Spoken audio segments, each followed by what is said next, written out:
Salah satu lokasi yang jadi fokus pemadaman berada di Kecamatan Pangkalan Lampam dan Pampangan Ogan Komering Ilir.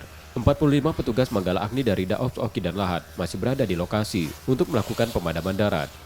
Lokasi ini sempat terbakar pertengahan Agustus lalu dan dipadamkan, namun kembali terbakar Senin lalu. Lahan terbakar berupa gambut yang menyulitkan petugas karena sumber api berada di bawah tanah. Lahan gambut yang terbakar menimbulkan asap cukup banyak meski penyebarannya masih bersifat lokal. Selain itu, petugas juga kesulitan mencari sumber air untuk pemadaman karena embung dan sungai mulai mengering. Pemadaman darat dibantu 2 unit heliwater bombing untuk pemadaman dari udara.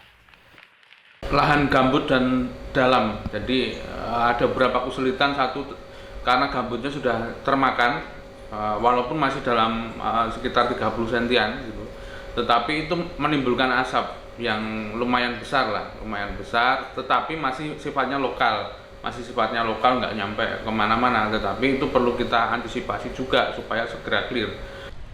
Selain Oki, pemadaman juga difokuskan di Ogan Ilir. Lebih dari sepekan terakhir, hampir setiap hari kebakaran lahan terjadi. Belakangan kebakaran terjadi di Desa Sungai Rambutan, Kecamatan Indralaya Utara. Petugas juga memfokuskan pemadaman di sekitar jalan tol.